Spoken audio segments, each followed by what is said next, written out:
అలట లాక్కొస్తామన్న వాళ్ళ మీద కేసులు పెట్టడానికి కూడా వెనకాడిన అవసరం లేదు అంటారు. అవసరమైతే రేపు సజ్జల గారిని కూడా ముఖ్యమంత్రిని చేసే పరిస్థితుల్లో వైసీపీ ఉందని.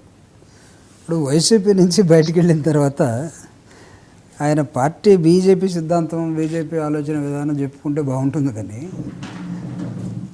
ఇక్కడ వైసీపీలో ఉన్న ఆయనకి నచ్చనటువంటి లోపాలను మొత్తాన్ని కంటతా పట్టినట్టుగా, రెండో యక్కం చెప్పినట్టుగా మొత్తం చెప్పుకుంటూ వెళ్ళిపోతే పెద్ద ఉపయోగం ఉండదనేది. 2 కాదు 20 దాకా చెప్తాను రేపు రాబోయే రోజుల్లో.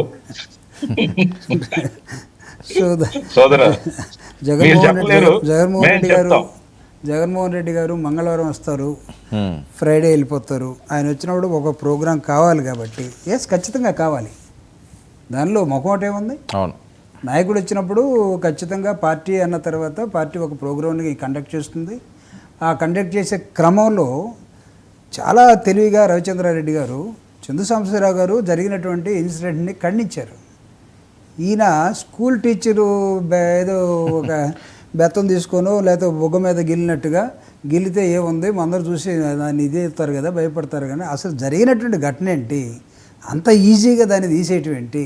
రేపు జగన్మోహన్ రెడ్డి గారు లాంటి మాజీ ముఖ్యమంత్రి ఆ ప్రాంతానికి వచ్చి దళితుల మీద జరిగినటువంటి దాష్టికాన్ని అక్కడ ఉన్నటువంటి జనసేన రెండో లైన్లో ఉన్నటువంటి ప్రధానమైన నాయకుడు ఆయన నియోజకవర్గంలో ఈ విధంగా జరిగితే చాలా సీరియస్గా తీసుకొని జగన్మోహన్ రెడ్డి గారు అక్కడికి వస్తూ ఉంటే దళితులకు అండగా ఇంత సింపుల్గా మాట్లాడి వదిలేస్తే ఎట్లన్నా నువ్వు?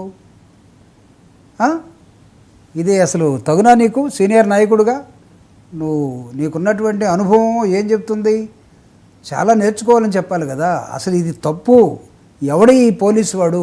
నేను అడుగుతున్న ఇదే పోలీసుల్ని, సిఐల్ని, అక్కడ ఉన్నటువంటి ఎస్ఐల్ని, అక్కడ ఉన్న కొట్టిన కానిస్టేబుల్ని, రేపు జగన్మోహన్ రెడ్డి గారు వస్తున్నారు కదా, ఇన్సిడెంట్ వాళ్ళు ఇంటికి వెళ్తున్నారు కదా, బాధితుడు ఇంటికి వెళ్తున్నాడు, అదే police, if they or dare enough వాళ్ళనే పెట్టండి అక్కడ. వచ్చే జనం ఏం చేస్తారో చూడండి. వాళ్ళని ఇంతవరకు వాళ్ళ మీద యాక్షన్ ఉందా? రకరకాల వ్యక్తులు వచ్చేసి రకరకాలుగా సమర్థించుకొని వెళ్ళిపోవటం కాదు. జరిగినటువంటి ఘటన ఏంటి ఉందా? 3rd డిగ్రీ నీకు సుప్రీంకోర్టు ప్రకారం, పార్లమెంటు ప్రకారం ఇప్పుడు పోలీసులకి ఆ హక్కు ఉందా? No. How dare they are? వాళ్ళకి ఎక్కడి నుంచి వచ్చినాయి అసలు ఇన్స్ట్రక్షన్స్? తర్వాత 10 రోజులుగా ఇది బయటకు వచ్చి తిరుగుతూ ఉంది వీడియో. దురదృష్టం 1 మంత్గా దాన్ని దొరకలేదు. ఆ పోలీసుల మధ్య ఏదో గొడవ వచ్చింది కాబట్టి తీసిన వాళ్ళు ఒకడు బయట పెట్టాడు. 10 రోజులుగా తెలుగుదేశం పార్టీ ఎందుకు మాట్లాడలేదు? 10 రోజులుగా ఎందుకు జనసేన నాయకులు అక్కడ మాట్లాడలేదు?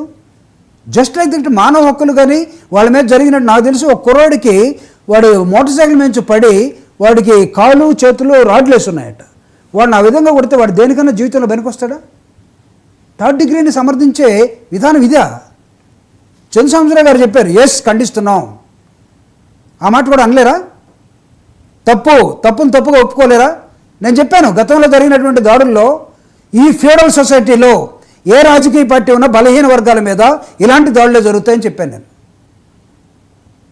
మా పార్టీలో కూడా చర్చ జరిగింది దాని మీద. ఇప్పుడేం జరిగింది? అప్పుడు కొన్ని ఘటనలు జరిగాయి, దాని మీద మొత్తం వచ్చి వైఎస్ఆర్ కాంగ్రెస్ పార్టీ మీద గందరగోళం చేశారు, నెగిటివ్గా మాట్లాడారు. ఈరోజు కూటమిలో జరుగుతుంది, ఒక తెలుగుదేశం పార్టీలో కాదు, కూటమి నాయకత్వంలో. ఇది నన్ను అడిగితే తెలుగుదేశం పార్టీ కన్నా జనసేన నాయకత్వంలో జరుగుతుంది. ఏంది ఇక్కడ నాదెండ్ల మనోహర్ దగ్గరేమో ఇక్కడ 3rd డిగ్రీ, జనసేన నాయకుడు పవన్ కళ్యాణ్ దగ్గరేమో సోషల్ బాయ్కాట్. ఎవరండతోటి ఏం చూసుకొని? డెమోక్రటిక్ వాదిగా చందు సాంబశివరావు గారు ఈ ఘటనను ఖండించాడు. I appreciate. కానీ సభ్య సమాజం ఏమనుకుంటుంది? అనిత గారు చెప్పినట్టుగా పాపం అనిత గారిని నేను ఏం అనదలుచుకోలేదు, ఎందుకంటే ఆవిడ దగ్గర పవర్ లేదు. It has bin taken away. ఆవిడ గట్టిగా మాట్లాడితే లా అండ్ ఆర్డర్ సరిగా లేదు, ఆ పదవి నాకేమని రెడీగా ఉన్నాడు పవన్ కళ్యాణ్ గారు. ఈ రాష్ట్రంలో లా అండ్ ఆర్డర్ లేదని. లా అండ్ ఆర్డర్ ఆవిడ దగ్గర ఉంటుందని ఎందుకు అనుకుంటున్నా నాకు తెలియట్లా. Law and order lies with always chief minister, at the national level lies with the prime minister. వీళ్ళ దగ్గర ఉండే హోమ్ మినిస్టర్ దగ్గర ఉండేది ఏంటంటే ఆ హోమ్ గార్డులు, ఎస్ఐలు ట్రాన్స్ఫర్లు, లేదా చిన్నటువంటి డిజాస్టర్ మేనేజ్మెంట్ మూవ్మెంట్లు ఎక్కడ జరిగినప్పుడు ఇవన్నీ వస్తాయి. సో పాపం ఆవిడేం చెప్తుంది? తనలో ఉన్నట్టు బాధను అణుచుకొని ఏదైనా మాట్లాడితే మాట్లాడచ్చు. తను దళితురాలు కాబట్టి. సో ఇక్కడ అంత ఈజీగా మీరు ఘటనని జగన్మోహన్ రెడ్డి గారు రేపు తెనాలి వస్తున్న సందర్భంలో అక్కడ ఉన్నటువంటి ఆ దళితులకి సమాధానం ఏం చెప్పాలి అది ఎత్తుక్కోండి పార్టీలు. అక్కడ 4వ తేదీ జరిగే ప్రోగ్రాం నెక్స్ట్ మీరు టపాసులు కాల్చండి. దుర్మార్గంగా దొంగదారుల్లో వచ్చి గెలిచినటువంటి కూటమి ఏ విధంగా గెలిచింది, ఇచ్చినటువంటి వాగ్దానాలు ప్రజలకేంటి, ప్రజల్ని సమాజాన్ని వెన్నుపోటు దినంగా మేము భావిస్తున్నాం. మీరు చెప్పచ్చు ఇది మమ్మల్ని ఓడించిన రోజు కాబట్టి, వైఎస్ఆర్ కాంగ్రెస్ పార్టీ ఓడిపోయిన రోజు కాబట్టి. వైఎస్ఆర్ కాంగ్రెస్ పార్టీ ఓడిపోయినప్పటికి కూడా ఓడించిన విధానం ఏదైతే ఉందో అది వెన్నుపోటని చెప్తున్నాం మేము. ఈ రోజుకి సూపర్ 6 సూపర్ 7 ఎక్కడ లేవు. 1 ఇయర్ అయిపోయింది. 1 ఇయర్ పరిపాలన 365 రోజుల్లో ఒక్కటంటే ఒక్కటి ఎక్సెప్ట్ పెన్షన్స్ ముఖ్యమంత్రి గారు సమాజంలో ఒక్కరికే ఇస్తున్న విధానం. జగన్మోహన్ రెడ్డి గారు ఉన్నప్పుడు ఆ సమాజం మొత్తానికి ఒకటే రోజు ఇచ్చాడు. కానీ మొత్తం ఇవ్వటం మానేసి ఒక చోటు ఇచ్చేసి బైరన్స్ పెట్టుకుని వెళ్ళిపోతా ఉన్నారు. సంతోషం. దానికన్నా మిగతా ఏమైపోయినాయి. నెక్స్ట్ ఇయర్ ఇస్తారట, నెక్స్ట్ అకాడమిక్ ఇయర్ ఇస్తారట. ఇచ్చినప్పుడు చూద్దాం, మాట్లాడదాం. మీరు ఆ రోజు ఈ విధంగా చెప్పలేదే. ఒకటి ముందిచ్చి సంవత్సరం తర్వాత ఒకటి ఇస్తాం, ఆ సంవత్సరం తర్వాత ఇంకొకటి ఇస్తాం అని చెప్పుంటే సంతోషించేవాళ్ళేమో జనం. ఎవడు కొట్టేసేవాడు చూసుకునేవాళ్ళేమో. జనాన్ని మాయలోకి నెట్టేసి అబద్ధాల్లోకి నెట్టేసి నెరవేర్చినట్టు హామీలన్నీ అలా పెడితే దాన్ని ప్రజలకు ఇచ్చినటువంటి వాగ్దానాలు నెరవేర్చిన రోజు కాబట్టి దాన్ని మేము వెన్నుపోటు అనేది చంద్రబాబు నాయుడు గారికి జనరల్గా అది ఆయనకి వచ్చే రోజు ఆయనకి ప్రజలు ఈజీగా గుర్తుపెడతారు కాబట్టి వైఎస్ఆర్ కాంగ్రెస్ పార్టీ ఆలయం తీసుకుంది. అంటే 4వ తేదీని కాదట కదా మీరు తీసుకోవాల్సింది, 12 అదే నాకు రవిచంద్ర రెడ్డి గారు చెప్తే 12వ తేదీ వాళ్ళ ప్రభుత్వంలోకి వచ్చింది. కానీ ఓట్ల లెక్కింపు జరిగింది ఎప్పుడు, మోసం జరిగింది ఎప్పుడు, మీ ఆ వాగ్దానాన్ని నమ్మి ఓట్లేసింది ఎప్పుడు, అది కదా మేము ఆలయం తీసుకున్నాం.